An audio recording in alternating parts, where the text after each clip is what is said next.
Hi everybody, I'm Bree the Plant Lady checking in with another mid-October installation of the weekly garden tour.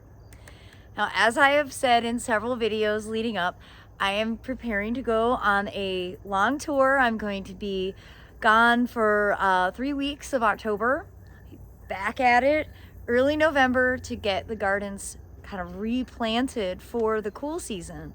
But in the meantime, I wanted to do these intensive garden tours section by section so that you could really see up close and personal everything that's growing and maybe find a few plants that you will want to add to your gardens. So let me get this camera turned around and get you inspired. This is my favorite vignette in the entire garden. Those birdhouse gourds are so charming. And now the persimmons are starting to turn orange. It's pretty early and they definitely are not ready to be eaten. They have really high tannin content and they will suck all the saliva out of your mouth. But I'm so happy that I actually have kind of a decent number. And not only do I have them on that, which I can't remember the cultivar name of, I have them on the weeping form too. And you can see this one has a different fruit shape. It's also super duper hard, not ripe at all. But really, really pleased. This is kind of just like the weird fruit corner right now.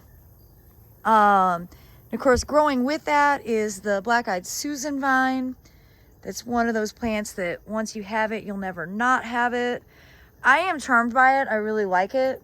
But I want people to have fair warning that it is very, very seedy and it can be borderline invasive if you're not ready for it. Now at the base here, I'm really pleased to see how well the celery is doing that I got from Bell's Seed last month and got that planted mixed in with peanuts that I had purchased from Southern Exposure Seed Exchange. I'm excited to get this stuff, well, to get the peanuts harvested and then to do another planting in here, probably a broccoli, maybe some cauliflower. And of course this border with tomatoes and sweet potato vine and those wonderful columnar apples, which are the fruit snack apples. Very excited to be getting those planted in the ground sometime soon, certainly sometime after November, but they won't stay in pots for their entire lives. They did grow very well in these large containers all summer long. This border definitely peaked out, probably a month ago, but that's okay. This will be very exciting to rip out once I get home, and then kind of get this work zone cleaned up. It's actually supposed to be a parking spot that I kind of consistently take over, and I think I probably will leave it unplanted for the winter season so that maybe the Land Rover can actually go back here and it would clean up our driveway a bit. I just showed you in yesterday's video the hardy citrus, but here of course is a lime that is not hardy that has done a great job setting fruit this season, and I always get a massive harvest off of this. Probably gonna leave it alone until I get back in November, and then I'll be harvesting it and then getting it located on the back patio so that I can basically bring it in and out of the shed over the course of the winter. Now here you can see the camellias are not quite really blooming for me yet, but lots of flower buds. And this is a wonderful variety from Bobby Green out of the Southern Living Plant Collection. I can't remember its name off the top of my head, but I will, and you'll be seeing it in coming weeks. All of the nasturtiums that I seeded a few weeks ago are doing quite well. It'll be interesting to see how they perform. I think they will die with frost, so probably should have done like a July seeding and they would look more impressive, but you know, it's always an interesting cycle to learn. I think my favorite plant in the entire backyard is this self-sown Kufia. Now, I bought this in a 4-pack in 2020 and planted it here, and it has been self-sowing ever since. And I mean, it definitely has self-sown a lot, you can see, but I actually transplanted quite a bit to fill out this edge, and it is just so colorful and so beautiful. Didn't skip a beat through the heat and the dry, and well, I'm just really charmed by it. Now, this border that I cleaned up a few weeks ago, you can see that was all self-sown buckwheat, and it's already flowering again. So buckwheat is definitely one of those cover crops that once you get it established, it kind of just does its own thing. You don't really have to do much to assist it. It'll die with frost, and it'll likely self-sow. And what I'm really amazed by is the amount of larkspur that's already germinating in here. So that is this leaf right here. And of course, I haven't sown any larkspur, but you can see lots of it is already, you know, well established in this bed, along with some chickweed and other cool season weeds that are germinating simultaneously. So certainly I'll have my work cut out for me when I get back from this trip to make sure that I get a head start on making sure some of these cool season weeds don't get too well established. It's an uphill battle, I'm not going to deny that, but for the most part, I think that it can be managed if you pay attention. Now over here, these were all zinnias that were my seed collected last year. And this is a great example of what happens with open pollination. So you can see the queenie lime orange influence there, but then you see pure orange, you know, and then pink. And so, you know, there's a lot of diversity with open pollination. And I keep saying this, but if you are really tied to, like, this is the flower that you want, you should buy it from an online seed source, because they would have isolated plots. And then you're guaranteed that your seed is going to actually come true. I like open pollination, but there's certainly a time and a place to have the consistency of a specific variety. Well, I thought I'd give you an update on this side that, of course, we didn't plant until July, and everything is doing really well. The snapdragons are off the charts, and I think we sowed these in June and transplanted them just as tiny little seedlings, and they just look fantastic. To be honest, they're my favorite thing in this garden, and they're the one thing that's an annual. Although I do love that echinacea has just sort of burst into bloom. Lots of flowers coming on it. That was a landscape plug. And of course, you can see the asters, the deciduous azaleas. That's a Cape Harris magnolia there. Some ornamental grasses. You know, this was planted mostly with landscape plugs, so it'll be really interesting to see how this all grows out next year. And I think this border is going to be really pretty, especially compared to what it was, which was another golden rider Leyland. I didn't need two. To be honest, I don't even really need one, but I do like to use that foliage as cuts for the holidays. I like sticking it in the window boxes and into containers, and I even sometimes will fill our artificial tree with it so that it actually looks like a real tree. Well, as we come into the woodland, number one thing I see are all the invasive black runner colocasias that are coming up absolutely everywhere. I knew this wasn't going to be a one and done task. I'm probably going to leave these until I get back, and then I'll do another really serious pull out. And I'm sure that more will continue to pop up, and I bet even more will come up next spring. I mean, you can see they're still kind of populating everywhere. I highly, highly recommend not introducing that variety to your garden. But overall, everything back here is looking good. Lots of buds on the camellias and lots of buds on the edgeworthias. And of course, I've shown you this edgeworthia before. Show it to you again just so you can see what happens when one of the older branches starts to die out. Everything on it looks a little sadder, a little smaller, but the whole plant isn't dying, and I'm gonna go ahead and let this bloom, and then I'll cut that branch out. Before I go into the woods though, let's take a look at my other really big edgeworthia. Well, it's huge.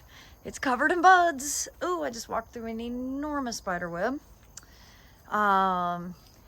And yeah, I know it's a dumb place. I didn't plant it, it rooted itself in, but really great to see how happy and healthy this plant continues to be. It is remarkable how enormous it is. Shows you that when you don't pick the place and it plants itself, these can be really robust plants. But walking into the woodland, of course, the camellias are in bloom, and this is Camellia sasanqua contorta. It's been blooming for about 2 weeks. Next to it is Camellia sinensis, the tea camellia.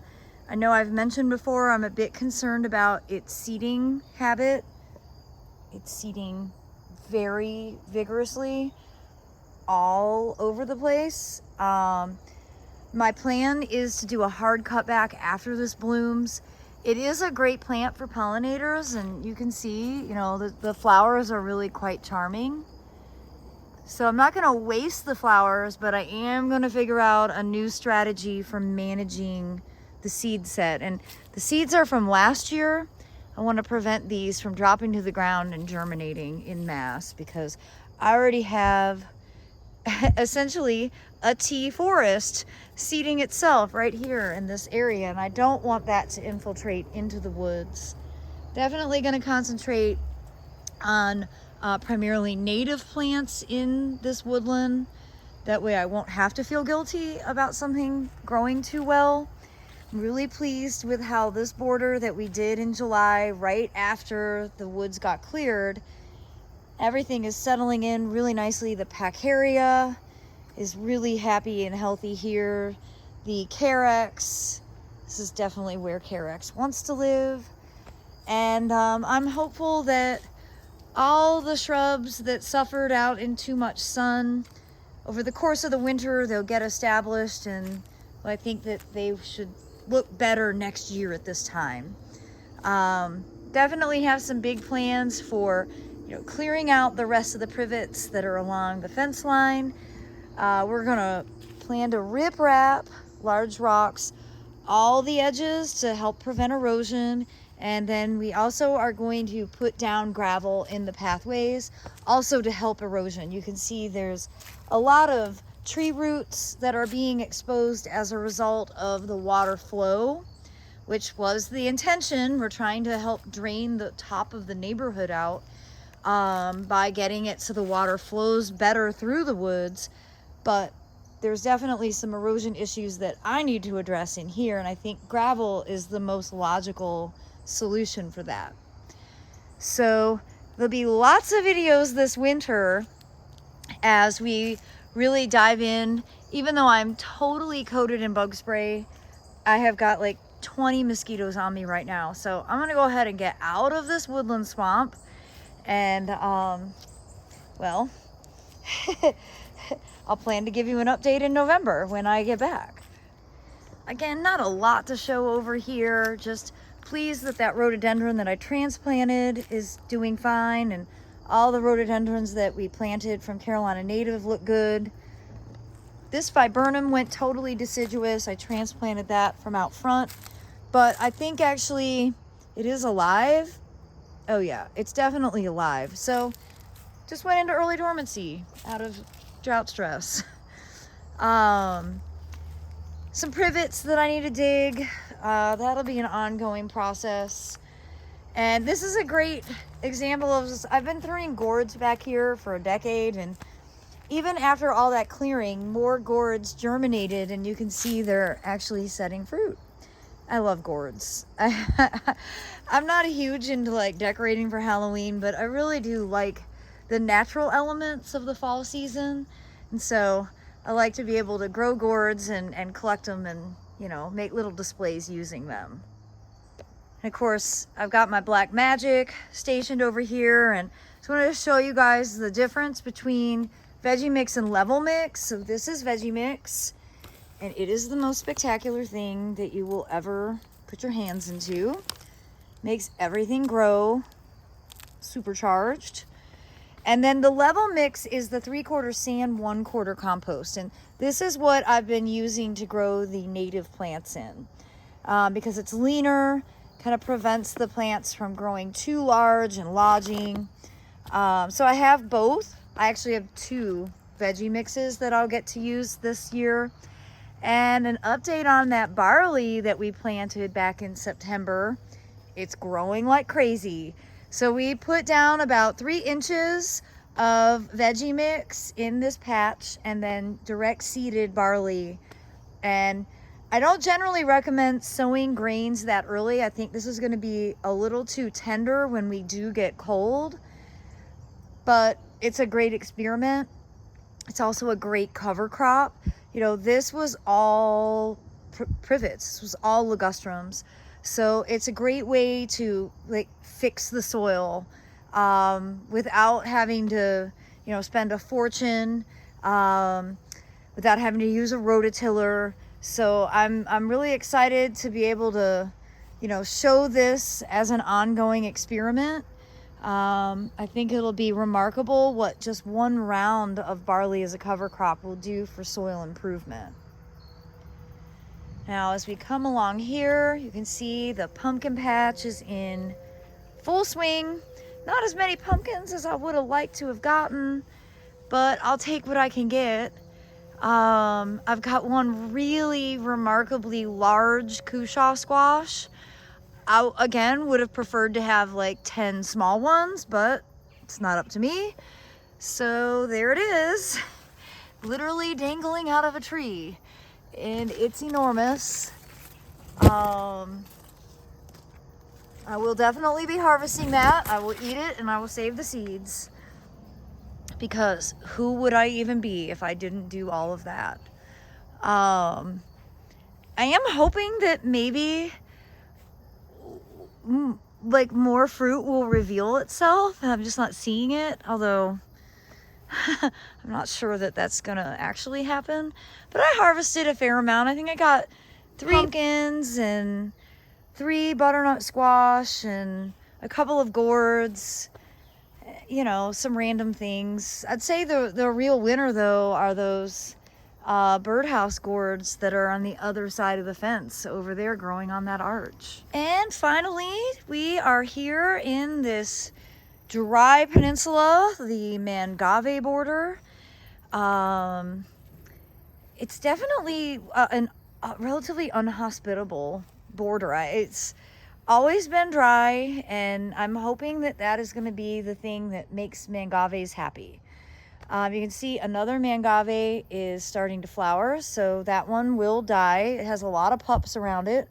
Again, I'm going to leave it in the ground, and it'll just give me something to talk about all winter, you know. Of course, all the Mangaves in pots will be coming in, so it's not like I'm going to lose the collection. And I am definitely planning on bringing in all of those Mangaves that are growing in the live wall over there. Well, and I don't want to forget the south border, just because it really does look great. That papyrus is so impressive. The sarissa is blooming again. The candy corn kufia is starting to put on its show. This is just a plant that I totally adore. And this justicia, you know, it's not the showiest thing you've ever seen, but in the mornings there is more bee activity on this than any other plant in the garden. No, I did not think that it would be hardy, but here it is, like 5 years later, an enormous plant that I really love. And that brings me here to the driveway bed. As you can see, I still haven't dealt with the rice. And it's not that I've been putting it off. I decided that I really wanted it to be something for my class from the Ralston Arboretum to get to experience. So I waited, and now it's supposed to rain the day they're coming. Makes all these outdoor activities a little more difficult to actually accomplish. But I do have to deal with this before I leave, because otherwise there won't be any seed left. So I know I promised, and I've promised, and I've promised, and it really is going to happen. The coleus, you can tell, are looking a bit worse for wear. Let me come on this side. And in part that's because of the cold that we had 2 nights ago. I really wasn't anticipating getting down to 40. I thought we were going to be at like 46. And well, you can see here, this coleus really is showing a lot of damage. And that is all from cold. But it's the season, and I'll definitely be ready when I get back in November to get all of these pots just pulled out and replanted. And nobody gave me any suggestions for the wall, you guys, but I'd love to hear your thoughts on what you think I should plant in the wall for the winter season.